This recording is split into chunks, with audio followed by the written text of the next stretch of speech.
그럼 이 변호사는 뭐 했냐 이 말이에요. 경찰이나 검사는 다 한통속이라고 봐도 판사들은 뭐 했냐면 눈뜬 장님이잖아요. 이런 걸 다 인정했다는 거잖아요.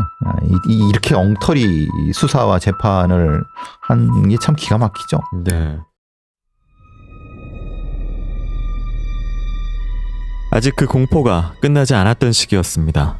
연쇄 살인의 공포가 아직 남아있던 1990년대 후반, 당시 경기도 화성군 부근에서 피해자가 여성인 살인사건이 발생하기라도 한다면 누구나 연쇄 살인을 의심했습니다.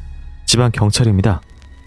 아휴, 당시 화성은 진짜 살인사건 나면 노이로제 걸리는 거예요.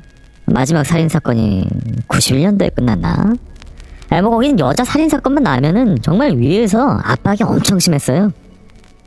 이런 분위기 속에서 1998년 9월 14일 또 한 명의 죽음이 세상의 이목을 받았습니다. 오전 10시 20분쯤 당시 화성군 동탄면 청계 1리 경부고속도로 하행선. 도로공사 보수원인 이 씨는 도로를 점검하는 업무 중이었습니다. 하행선 약 38km 지점 왔을 때 그는 갓길 풀숲에서 평생 잊지 못할 광경을 목격했습니다. 숲이 우거져 있던 그곳에서 커다란 흰색 비닐봉지를 얼굴에 뒤집어 쓰고 사망한 여성의 시신을 발견한 겁니다. 옆으로 누워 사망해 있던 피해자는 옷을 모두 입고 있었지만 신발은 벗겨진 채였고 손은 마치 결박한 듯 스웨터가 둘둘 말려 있었습니다. 그리고 바지 주머니에서 현금 18,000원이 발견됐습니다. 피해자의 사인은 외력에 의한 두부 손상, 커다란 둔기에 의해 머리 왼쪽을 여러 번 공격당한 피해자. 그녀는 왜 이런 공격을 당해야만 했던 것일까? 시신이 발견된 도로 주변에는 군데군데 핏자국이 선명히 남아 있었습니다. 외상을 입고 살해당한 여성의 시신이 발견되자 사람들은 7년 전 멈췄던 연쇄 살인사건을 다시 떠올렸습니다. 피해자의 시신이 발견된 곳이 이춘재 연쇄 살인사건의 마지막 10차 장소에서 5.5km 떨어진 곳이었기 때문입니다. 당시 신문은 화성에서 또 여성 변사체 발견이라는 제목으로 기사를 써냈고 주변 주민들은 연쇄 살인범이 다시 돌아온 것 아니냐며 두려움에 떨어야 했습니다. 그녀는 정말 이춘재 연쇄 살인사건의 또 다른 피해자일까? 곧 피해자의 신원이 밝혀졌습니다. 피해자는 서울 구로동의 한 스웨터 공장에서 직원으로 근무하고 있던 40대 백미숙 씨였습니다. 백 씨는 직장이나 집과 멀리 떨어져 있던 장소인 경기도 화성에서 왜 사망한 채 발견된 것일까? 경찰 수사 방향은 서울 구로동으로 향했습니다.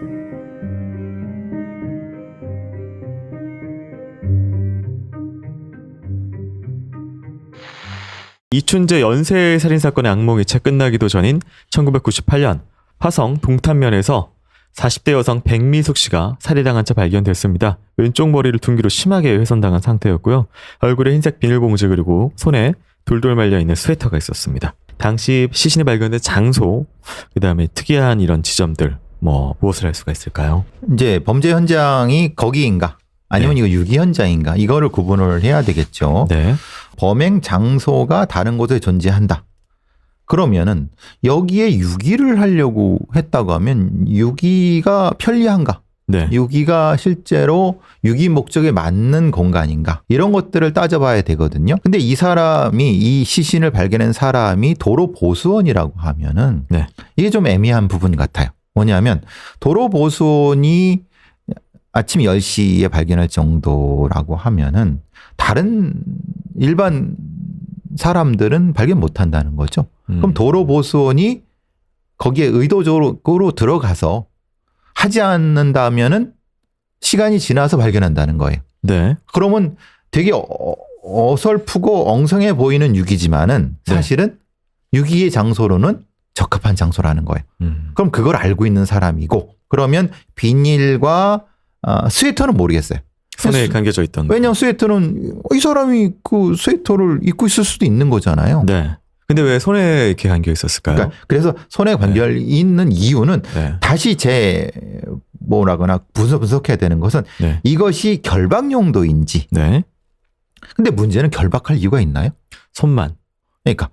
그것도 심지어 어떤 끈이나 진짜 풀르기 힘든 것이 아니라 사실 스웨터는 아무리 그 조직상 이렇게 빼면 뺄 수도 있을 것 같아서. 그러니까 이게 실제로 스웨터를 결박한 결박 형태인 건지 아니면 둘둘 말아놓은 건지를 모르겠어요. 네. 그러니까 둘둘 말아놨다고 하면은 이게 그게 아니라 네. 사실은 애초에 이 사람을 공격할 당시에 무엇인가 이 결박하고 약간의 시간을 두고 뭐 협박을 하거나 네. 뭔가 한 행동이 있어야 된다는 거예요. 공격 전에 스웨터를 말았을 것이다. 네. 네. 그러면 뭐냐면은 네. 우발적으로 화가 나서 머리를 때려갖고 죽인 후에 결박한 것이 아닌, 네. 결박할 이유가 없잖아요. 네네. 요 순서 때문에 그러면 이 범인은 그게 아니라 무엇인가 이 사람을 묶어서 뭔가를 요구하는 상황 후에 무슨 죽이는 용도나 뭐 화가 나는 용도로 때렸을 수 있겠다라는 걸 본다는 거예요. 네. 그럼 범위가 확 좁혀지죠. 네. 또 한 가지 이제 공격 부위가 왼쪽 머리였어요. 그러니까 지금 제가 이렇게 마주보고 있으면은 제가 오른손잡이라면 망치로 내리쳤을 때 자연스럽게 상대편의 왼쪽 머리를 공격을 하게 되는데, 그렇다면 이게 앞에서 뭐 한 것일까요? 아니면 왼손잡이라면 예를 들어서 뒤쪽에서 뭐 한다든지, 이게 뭐 어떤 방향성이라든지 이런 것들도 상정할 수 있을 것 같은데. 근데 그거는 결박한 것과 연결이 된다는 거예요. 네. 이게 지금 말씀하신 건 뭐냐면은 네. 방비가 없는 상태에서 네. 그냥 묶이지 않은 상태에서 갑작스럽게 공격한 것, 이거를 생각한다고 하면은 가능한데, 네. 만약에 꼼짝 못하게 결박된 상태라고 보면은 네. 어떤 방향으로 치든 상관없죠. 그건 오른손잡이 왼손잡이를 판단할 수가 없는 거죠. 네. 그럼 뒤에서 얼굴을 보이지 않는 상태에서 공격했다. 그럼 거기에 대한 심리가 분명히 나올 거예요. 네. 근데 앞에서 눈이 보이는 상태에서 공격했다. 근데 지금 이거는 위에서 공격한 것 같아요. 네. 네. 그러니까 서 있는 상태에서 공격한 게 아니라 앉는 상태에서 네. 공격한 것 같아요. 또 한 가지는 이제 함몰될 정도로 여러 번을 이제 가격을 했다라는 부분하고, 그 다음에 이제 망치라는 도구 선택, 이런 부분들에 대해서 어떤 감정적인 부분은 뭐 캐치할 수 있는 게 있을까요? 일단 망치인지는 몰라요. 왜냐하면 네. 망치인지라고 하는 거는 그냥 추정일 뿐이기 그쵸. 때문에 네. 어떤 비슷한 형태의 둔기라고 보시죠. 네. 둔기라고 보는 것이 둔기를 한 번 쓸 어떤 것과 지금 보니까 최소한 4, 5회 정도예요. 네. 그러면 최소한 4, 5회를 아무런 미동도 없이 그냥 이건 말이 안 되죠. 네. 잡거나 아니면 움직이지 못하는 상황이라는 거예요. 네. 그럼 그만큼의 분노, 감정적인 게 존재하는 사람. 네. 그리고 이 정도로 이 머리가 깨질 정도의 분쇄골절 정도의 힘이 들어갈 수 있는 네. 그런 사람이어야 되는 거예요. 근력 부분에 있어서. 근력도 그렇고 네. 감정적인 것도 그랬고. 네. 네. 저희는 이제 연도를 알기 때문에 이춘재가 이제 처제 살인 사건으로 이제 94년에 이제 재판받고 들어간 부분을 알기 때문에 이제 98년 사건이란 말이에요.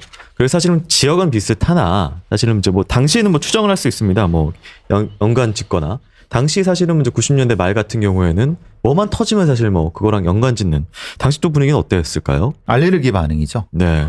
뭔가 여자, 죽음, 뭐 이거 묶은 거 네. 이런 거 보면은 엄청나게 그냥 경찰들이 긴장하고. 네. 그래서 이제 지금 이게 뭔가 옷으로 묶는 것은 화성연쇄살인과 연관이 되나? 연관 지을 수도 있겠다. 그러니까 그 과거에 있었던 그 지역에서, 경기 서남부 지역에서 발생한, 거기에 그냥 얹혀서 그냥 내가 그렇죠. 좀 그럴 빠져나갈 수 수 있는. 있다는 거예요. 네. 네. 이건 분명히 그 가능성이 존재하는 거죠. 그만큼 당시에 이 경기도 남부에 있는 그 경찰들은 그만큼 아주 민감하고 네. 확 속 뒤집어지는 얘기죠. 해결도 못한 거잖아요. 네. 그러니까 이런 문제들 존재하는 거죠. 네, 알겠습니다. 자, 이 피해자의 시신이 발견된 이후 곧바로 신원 파악을 했던 경찰은 하루 만에 유력한 용의자를 체포합니다. 어떤 사람이었는지 듣고 오도록 하겠습니다.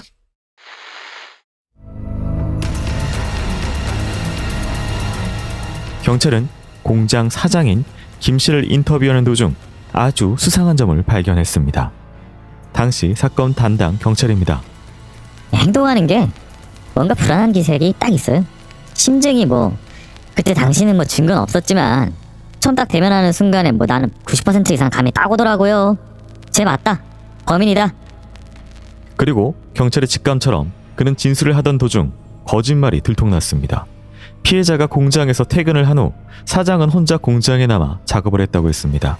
그리고 밤늦게 거래처에 갔다가 다시 공장으로 돌아와 새벽 늦게까지 완제품들을 상자에 담는 일을 했고 이후 집으로 돌아갔다고 했습니다. 하지만 경찰의 수사 결과 사장 김 씨는 밤늦은 시각부터 12시가 훌쩍 넘을 때까지 피해자 백 씨와 식당에서 술을 마신 것으로 확인됐습니다. 즉 피해자가 죽기 전 마지막으로 함께 있었던 사람이 사장 김현재 씨였던 겁니다. 그렇다면 그는 왜 거짓말을 했던 걸까? 김현재 씨입니다. 겁나고 무서워서 그 얘기를 못했던 거예요. 나하고 마지막으로 술을 먹고 헤어진 사람이 살해당했는데 더군다나 우리 집 근처고 이거 누가 봐도 내가 범인인데 마지막으로 같이 있었다는 얘기를 할 수가 없었던 거예요.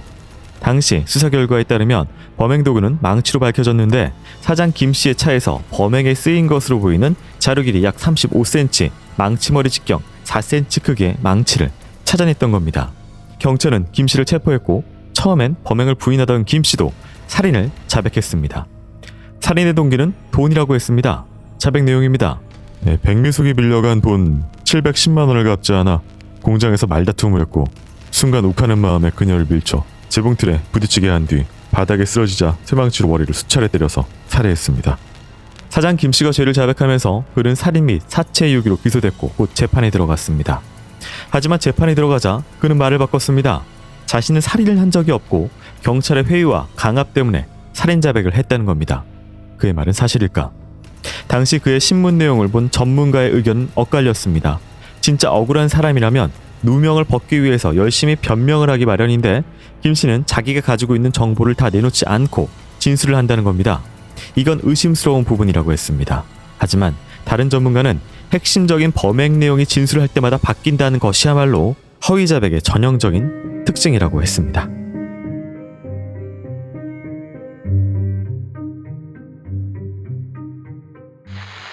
당시에 이 구로동에 이 스웨터 그리고 비닐봉지가 사용됐다. 그래서 그쪽을 좀 주의 깊게 살펴봤는데 사장 김 씨의 무릎에 100원, 500원짜리 동전만한 상처가 있었고 그에보다 무릎 꿇고 좀 눌린 게 아니냐. 또 한 가지 뭐 굉장히 불행한 형사의 감으로 느끼는 불안한 어떤 그런 것들을 보였다.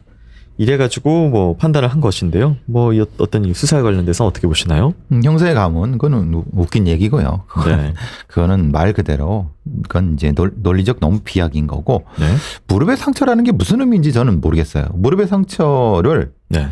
무릎을 꿇어갖고 시신을 옮기다가 무릎을 꿇어갖고 상처가 날 수 있나요? 무슨 무릎 꿇고 무거운 걸 들면서 눌린 자국이다. 네. 이런 얘기인 것 같은데요. 네, 그렇죠. 네. 근데 이 사람은 공장을 하는 사람이라서 네. 무거운 걸 듣고 상처가 날 수도 있죠. 그걸 꼭 늘 네. 있는 일이라서 직동상. 형사가 감히로 상처 있으니까 그러니까 이건 너무 논리적으로 너무 웃긴 얘기 같아요. 이건 네. 아닌 것 같고 네. 불안하면 당연히 불안하죠. 경찰이 자기 앞에 있는데 불안하지 않은 사람이 몇이나 있겠습니까? 이게 네. 이제 그 말도 안 되는 거고.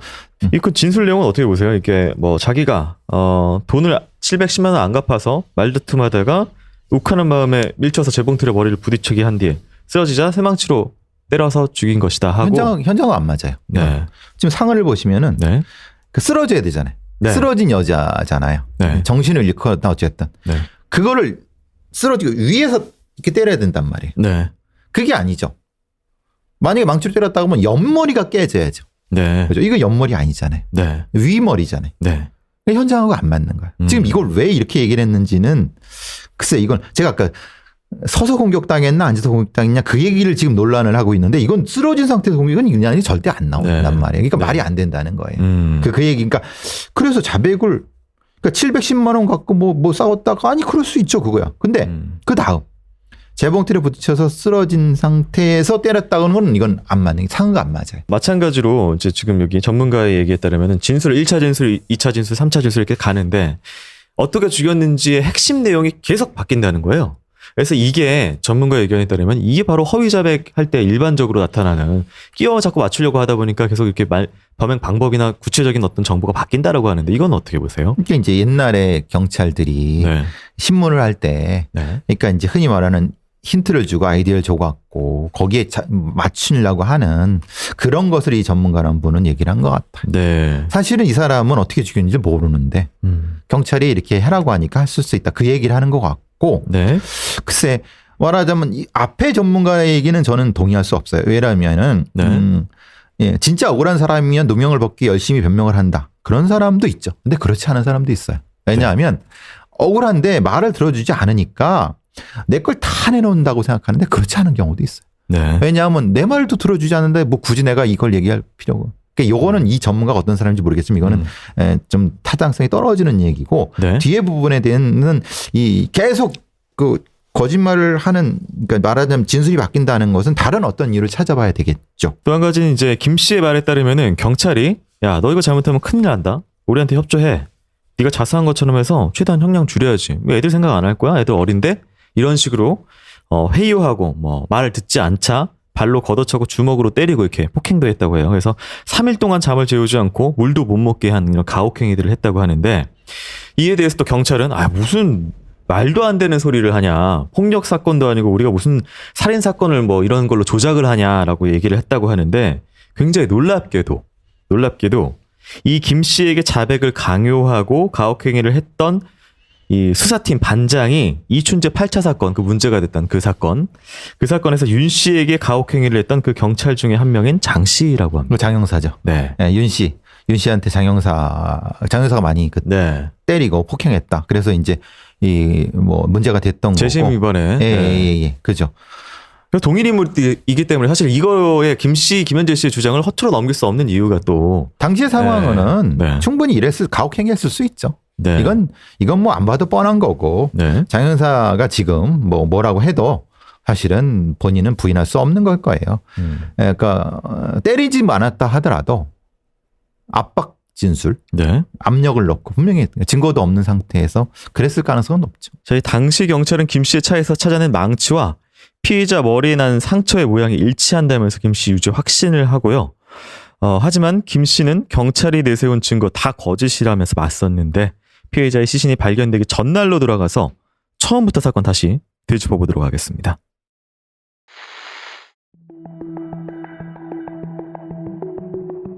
김 씨는 그날 오후에 직원들이 모두 퇴근한 후 혼자 공장에 남아 일을 하고 있었습니다. 그런데 곧 퇴근했던 피해자 백 씨가 집 열쇠를 두고 갔다며 다시 공장에 돌아왔다고 했습니다. 두 사람은 식당에 들러 술을 마셨다고 했습니다. 12시가 훌쩍 넘을 때까지 이어진 술자리.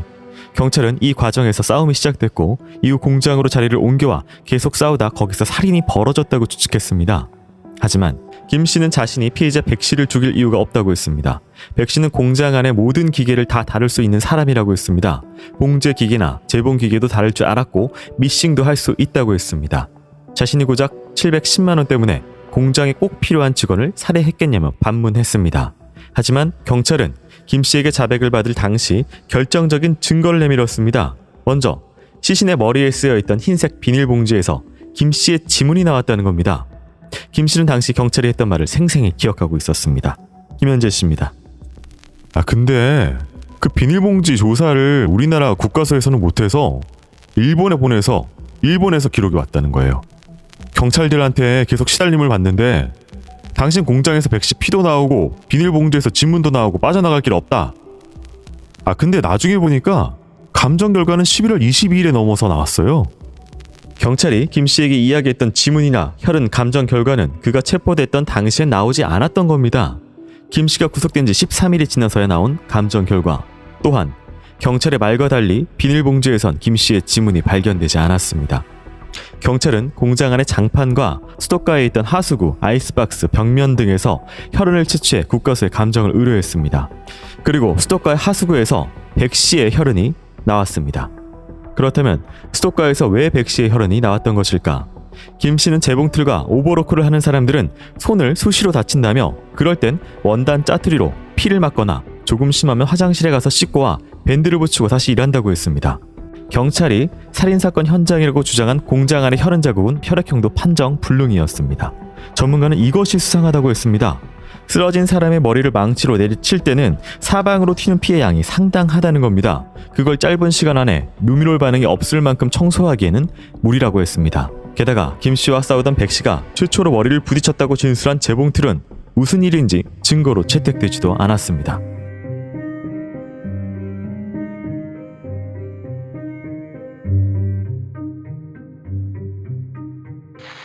네, 이제 그 김현재 씨가 당일날 본인의 이제 기억에 따른 사건 재구성을 말씀 주셨는데 뭐 키 놓고 와서 이렇게 어떻게 꼬여가지고 술 한잔 했다 뭐 그런 부분이고 주변의 사람도 평소 뭐 그때 안 싸웠는데 뭐 평소랑 똑같았는데 뭐 싸운 기억이 없어요라고 이렇게 진술이 있습니다. 동기 부분하고 당시에 이제 원래 다툼이 뭐 어떤 감정적인 흥분 상태가 없었다는 부분이 저희가 시신을 봤을 때 어떤 그런 감정적인 부분하고 그때 당시에 머리 뭐 비닐 씌운 거 이런 것 등하고 일치가 되는지 한번 말씀해 주신다면요.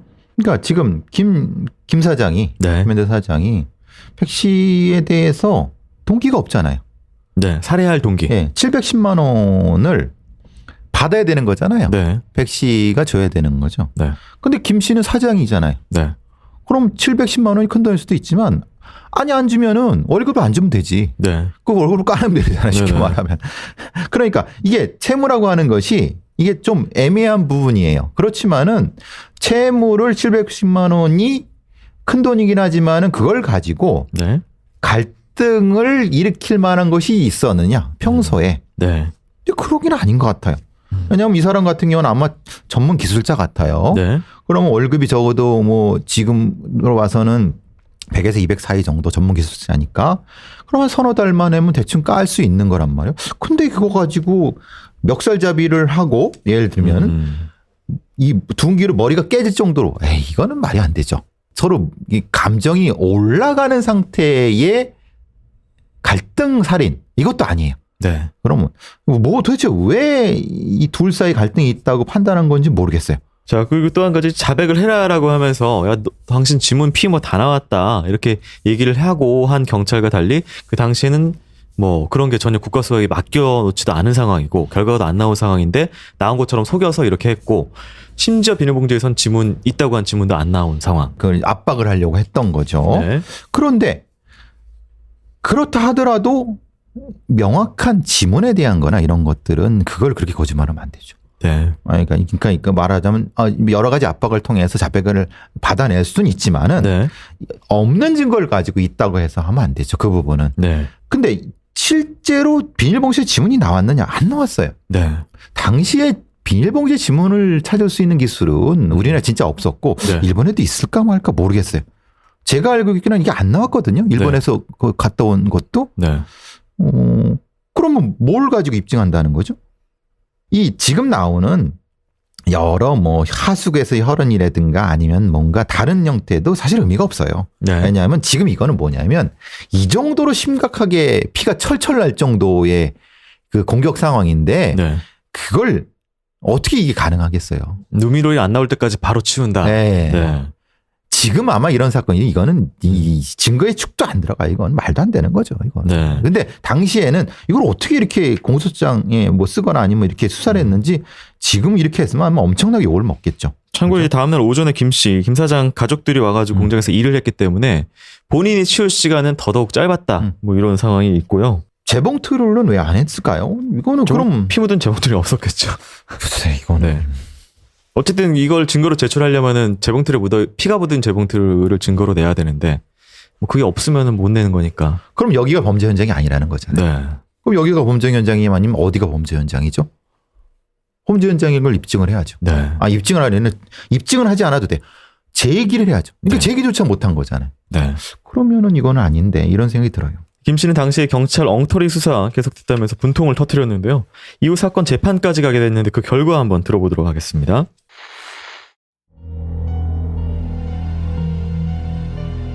경찰은 김 씨가 시신의 머리에 비닐봉지를 씌우고 마대에 넣은 뒤 차 트렁크로 옮기고 난 후 집에 전화를 걸었을 거로 추정했습니다.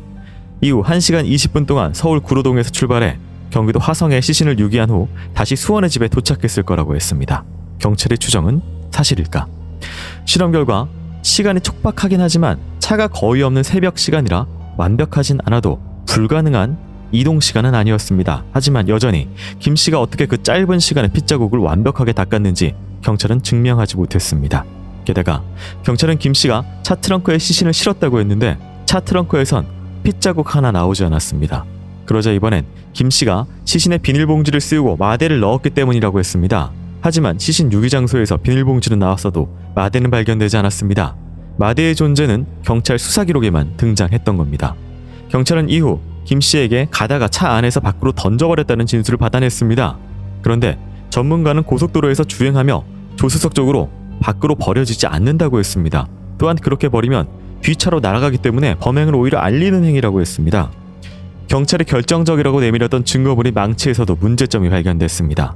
범행 도구라는 망치에서 역시 혈흔 한 점 발견되지 않았던 겁니다.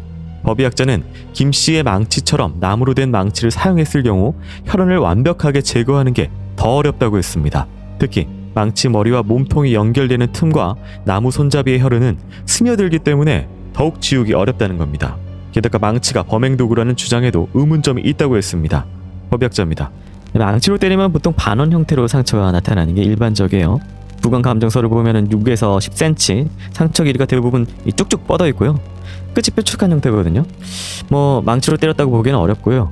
혈흔이 나오지 않는 망치를 흉기로 인정했다는 것 자체가 뭐 현재 법의학적으로 봤을 때는 매우 아쉬운 부분입니다. 제대로 된 증거도 정황도 입증되지 못한 이 사건의 재판 결과 어땠을까?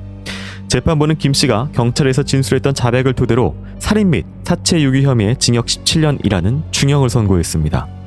김 씨는 곧 교도소에 수감됐고 17년을 복역한 뒤 2015년에 출소했습니다.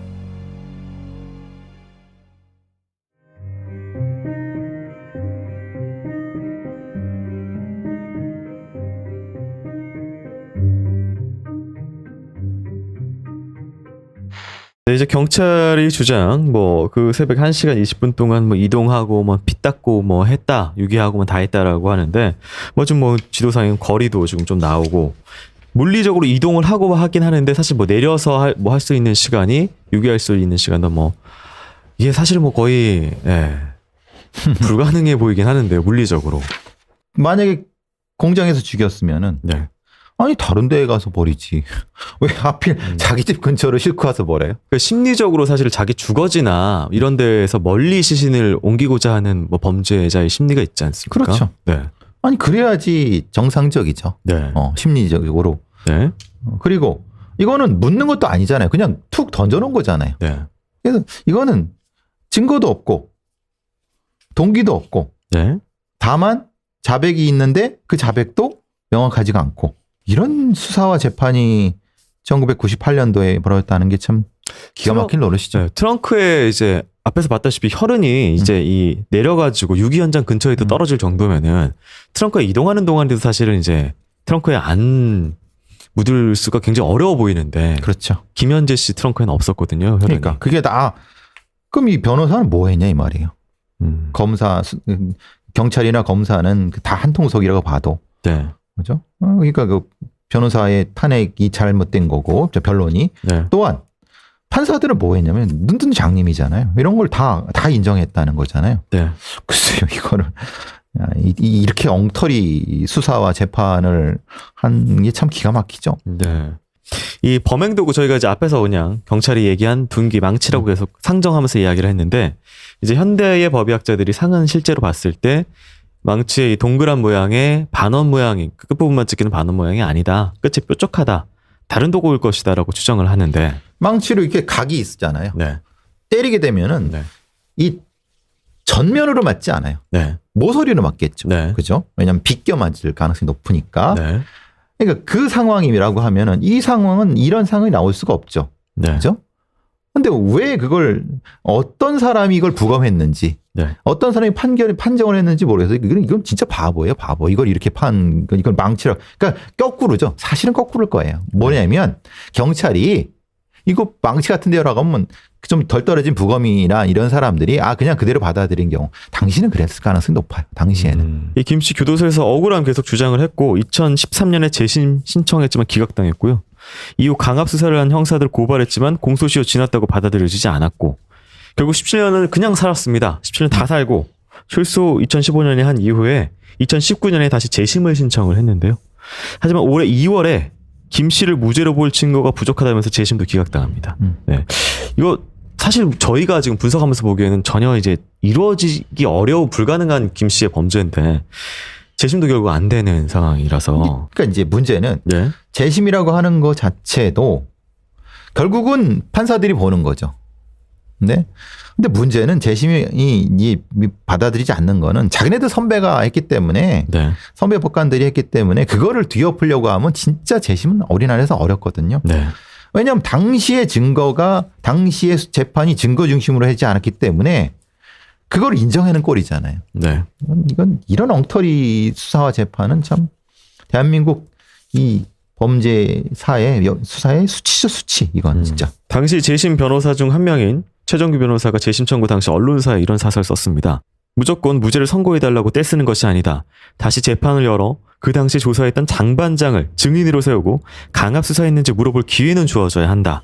당시 수사가 비과학적으로 진행됐다는 점 반영하여 공소 사실을 유죄로 인정할 수 있는지 다시 판단받을 기회 주어지는 것이 옳다라고 했지만 주어지지 않았습니다. 아, 너무 안타까울 것 같아요. 올해 2월에 지금 이 재심 안 된다고 다시 판결을 결과를 통보받은 우리 김현재 살인 같은 경우에는 뭐 어디서 이 억울함을 풀지 모르겠으나 어쨌든 뭐 혹시 방송을 보신다면은 그냥 소소한 저희가 심심한 위로의 말씀 좀 드리고 어떻게든 방법을 좀 찾는 방향으로 계속 뭐 포기 안 하셨으면 하는 바람입니다. 네, 어쨌든 진실은 밝혀져야 되니까요. 본인을 포함해서 아끼던 그 직원인 이 백 씨 또 억울함을 풀 수 있도록 꼭 제대로 된 수사 이뤄지길 바랍니다. 오늘의 크라임 여기까지였습니다. 저희 크라임은 팟캐스트 플랫폼 팟빵하고 유튜브 통해서 방송되고 있고요. 더 많은 프로파일링 컨텐츠 듣고 싶으시면 설명란 주소 클릭하셔서 팟빵 프로파일러 배상훈의 크라임으로 오시면 됩니다. 교수님 오늘 수고 많으셨습니다. 수고하셨습니다.